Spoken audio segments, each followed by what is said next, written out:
अस्सलाम वालेकुम। इस वक्त हम ज़िला कसूर में हैं और ये गंडा सिंह का इलाका है और यहाँ आप जो इतने सारे लोग देख रहे हैं और एक बड़ा खूबसूरत प्रोग्राम आज इनके लिए सजाया है।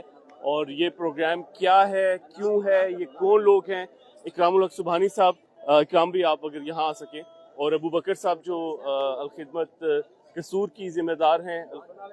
इकराम भी एक तो मुझे बताइएगा कि आज ये प्रोग्राम क्या है, ये जो हमारे पस मंज़र में लोग नज़र आ रहे हैं ये कौन है और हम क्या करने जा रहे हैं आज?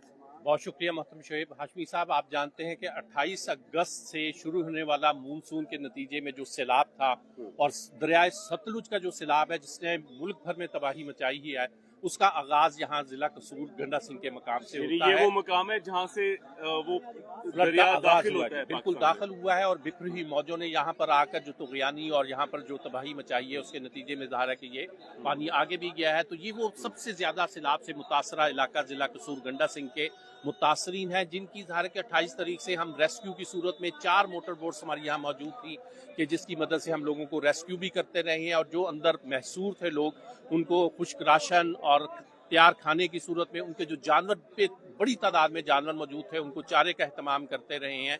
और गाहे बगाहे जो भी इनकी खिदमत हो सकी है वो यहाँ पर सरअंजाम देते रहे हैं। मार खादम हुसैन हमारे यहाँ के पे अल-खिदमत के सदर हैं, अबू बकर नईम साहब हमारे जनरल सेक्रेटरी हैं। इनके साथ सैकड़ों की तादाद में रजाकारों ने शबाना रोज जो है वो दिन और रात का फर्क देखे बगैर जो है वो अपने भाइयों की खिदमत की है। अच्छा, इकराम भाई मुझे ये बताइएगा कि ये यहाँ चूंकि हम खुद भी आते रहे एक बहुत तवील अरसे तक, ये जो आखिरी 1.5 माह है इसमें बारहा हमें आना पड़ा। और फिर जो यहाँ पे सबसे जो खास बात थी जो मेरा ख्याल है कि इसके बाद बाकी जगहों पे हुई, वो सबसे पहले यहाँ पे हमारी मोटर बोट सर्विस शुरू हुई पंजाब में जो फ्लड आया। और वो एक बड़ा ही मुश्किल काम था कि आप ऐसे एरियाज जहाँ पे नॉर्मली जो है वो लोग अपनी मोटर बाइक्स पे या गाड़ियों पे सफ़र करते हैं या एक नॉर्मल एरिया है, और वहाँ पे कश्ती चलाना, फिर दरख्त हैं, फिर दीवारें हैं, और वो बड़ा एक टेक्निकल उस पे था। लेकिन अल-खिदमत ने उसको भी यहाँ पे वो किया। और फिर वो कितना मुश्किल था कि जो दूर दराज जो बिल्कुल वो जो टिब्बे हम बोलते हैं अपने मकामी उसके अंदर, वहाँ जो लोग फंसे हुए थे, फिर उनको रोजाना की बुनियाद पे पका पकाया, क्योंकि उनके पास तो कोई शुरू में इंतजाम नहीं था। और फिर ये वॉलंटियर्स कहाँ से आए और फिर पूरा जो एक नेटवर्क बना, इसको इस पे थोड़ा सा मैं चाहूँगा कि जरूर बताएं आप। ये जिन मुश्किलात का आपने जिक्र किया है ये बिल्कुल आपने जो यहाँ पे हालात है उसकी निशानदेही की है। लेकिन अल्हम्दुलिल्लाह अल-खिदमत फाउंडेशन का जो एक बहुत ही मजबूत और ऑर्गेनाइज सेटअप है वो अल्लाह रब्बुल इज़्ज़त की मैं समझता हूँ कि एक ब्लेसिंग है कि अमूमी हालात में अल-खिदमत फाउंडेशन ऐसे हालात के लिए भी तैयार रहती है। और जो हमारे 8 प्रोग्राम्स में हैं वो अपना अपना प्रोग्राम आकर अपना कंट्रीब्यूट करता है, जिससे ज़ाहिर है अल-खिदमत फाउंडेशन के लिए इस बहुत बड़े चैलेंज को सरअंजाम देना बहुत ज़्यादा मुश्किल नहीं रहता।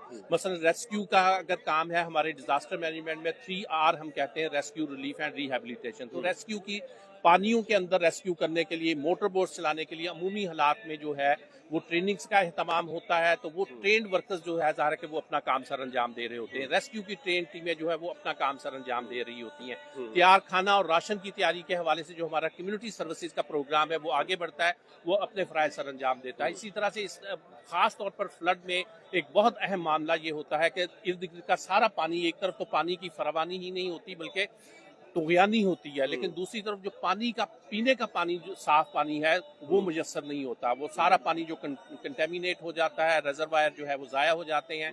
तो फौरी तौर पर अल-खिदमत फाउंडेशन का जो वाश प्रोग्राम है वो क्लीन वाटर, ड्रिंकिंग वाटर जो है वो ना सिर्फ फराहम करता है बल्कि मोबाइल वाटर फिल्ट्रेशन प्लांट जो है वो ऐसे मकामात पर इंस्टॉल करता है ताकि लोगों को मेरे ख्याल है ये मोबाइल वाटर फिल्ट्रेशन प्लांट ये तो पायनियर है अल-खिदमत डिजास्टर के अंदर, हमने इसको सेट किया और अब इसे बाकी लोग भी फॉलो कर रहे हैं। अल्हम्दुलिल्लाह अल-खिदमत डिजास्टर मैनेजमेंट में ही बहुत सारे कामों का इसे एजाज़ हासिल है कि इसने उसका आगाज़ किया है, पायनियर है, और बाकी ऑर्गेनाइजेशन इसको फिर अडॉप्ट करती हैं और ये खुशी की बात है। इसी तरह से ज़ाहिर है कि जो खैमा बस्तियों लगाने का एहतमाम है ये अल-खिदमत फाउंडेशन ने 2018 में इसका आगाज़ किया, 2022 में बड़े पैमाने पर लगाई।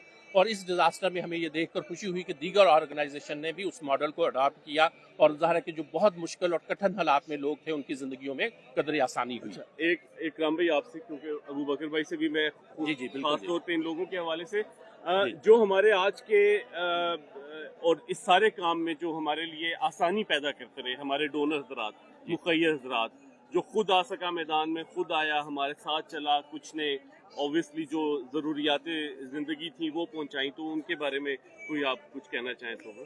ظاہر ہے کہ یہ سارے کام جو ہے مخیر حضرات کے تعاون ہی سے سر انجام پاتے ہیں. ایک طرف جیسے آپ نے پہلے بھی ذکر کیا کہ ایک طرف تو ہزاروں والنٹیئرز ہیں جو شبانہ روز دن اور رات دیکھے بغیر اپنی خدمات سر انجام دے رہے ہوتے ہیں، گہرے پانیوں میں کودتے ہیں اور ظاہر ہے کہ لوگوں کو مشکلات سے بچاتے ہیں. اور دوسرا پہلو یہ ہے کہ بہت سارے مخیر حضرات آگے بڑھتے ہیں اور الخدمت فاؤنڈیشن پر اعتماد کرتے ہیں، اور الخدمت فاؤنڈیشن الحمدللہ ان کی امانتیں جو ہے وہ مستحق تک پہنچاتی ہے. میں آپ کے توسط سے اپنے جہاں والنٹیئرز کا شکریہ ادا کروں گا، مینجمنٹ کا شکریہ ادا کروں گا، وہاں پہ بطور خاص جو ہے میں اپنے ان تمام مخیر حضرات کا تہ دل سے شکر گزار ہوں کہ ان کے تعاون سے الخدمت فاؤنڈیشن نے اب تک، آپ کو خوشی ہوگی یہ سن کر کہ 1 ارب 10 کروڑ کی خدمات تو اب تک سر انجام دے چکی ہے، اور یہ سلسلہ بھی جاری ہے انشاءاللہ. بہت شکریہ اکرام بھائی. ہمارے ساتھ ابو بکر بھائی ہیں. میں ابو بکر بھائی بس ہم آپ سے تھوڑی سی بات کرنا چاہیں گے.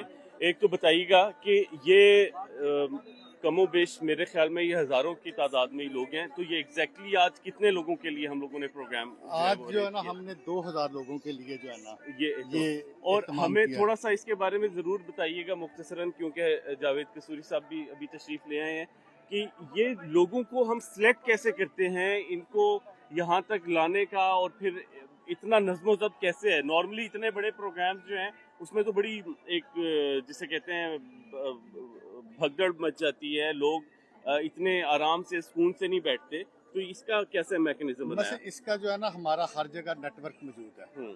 ہمارے رضاکار ہر جو ہے نا لوکلی سطح پر ہر گاؤں کے اندر موجود ہے. وہاں ہی ہم نے جو ہے نا ڈیزرونگ پرسن کا جو ہے نا سیلاب سے متاثرہ جو زیادہ ڈیزرونگ پرسن ہیں ان کی لسٹیں بنائی ہیں، ان کو ہم نے ٹوکن جاری کی ہیں، پھر ان کو جو ہے نا ہم یہاں تک لائے ہیں اور عزت کے ساتھ بٹھایا ہے، اور یہاں ہم ان کو جو ہے نا وہ راشن بھی دیں گے. آج بلکہ زورانے کا اہتمام ہے، ان کے لیے کھانے کا بھی انتظام کیا گیا ہے جو ہے نا. تو یہ بالکل مہمانوں کی طرح ان کو ٹریٹ کیا جا رہا ہے. اور نارملی ایسی محفلیں جو ہوتی ہیں اس میں لوگوں کے لیے بیٹھنے کا بھی انتظام نہیں ہوتا، زمین پہ ہی بیٹھتے ہیں. ٹھنڈے پانی کے ساتھ ہم نے شربت کا بھی انتظام کیا ہے کہ گرمی کا موسم ہے، حبس کا موسم ہے، ان کے لیے جو ہے نا شربت بھی انتظام کیا. اور میں یہ سمجھتا ہوں ذاتی طور پہ کہ یہ جو کمیونٹی نیٹ ورکنگ ہوتی ہے یا انگیجمنٹ ہوتی ہے، اس کے اندر اوبیسلی ایک چیز ہوتی ہے کہ آپ سامان پہنچا دیتے ہیں، ایک چیز ہوتی ہے کہ ان کو انگیج کرنا، ان کی کوئی کیپیسٹی بلڈ کرنا، انہیں بتانا سمجھانا کہ یہ سارا کام کیسے ہو رہا ہے، کس طرح سے آپ اگلی دفعہ بچ سکتے ہیں، احتیاطیں کیا ہو سکتی ہیں، کیسے اپنے آپ کو محفوظ کیا جا سکتا ہے. تو یہ میرے خیال میں ایک شاندار پروگرام ہے، اور آپ دیکھ رہے ہیں کہ اس وقت لوگوں کا آنا کا سلسلہ بھی جاری ہے. بس کچھ دیر میں انشاءاللہ ہمارا یہ پروگرام شروع بھی ہو جائے گا. تو میں آپ سب کا شکر گزار ہوں جنہوں نے بھی اس ویڈیو کو جو دیکھ رہے ہیں، جنہوں نے دیکھا اور جو اس ہمارے پیغام کو آگے پہنچا سکتے ہیں. انشاءاللہ ایسی مزید اپڈیٹس لے کر دوبارہ حاضر ہوں گے. تب تک کے لیے اجازت دیجیے. اللہ حافظ.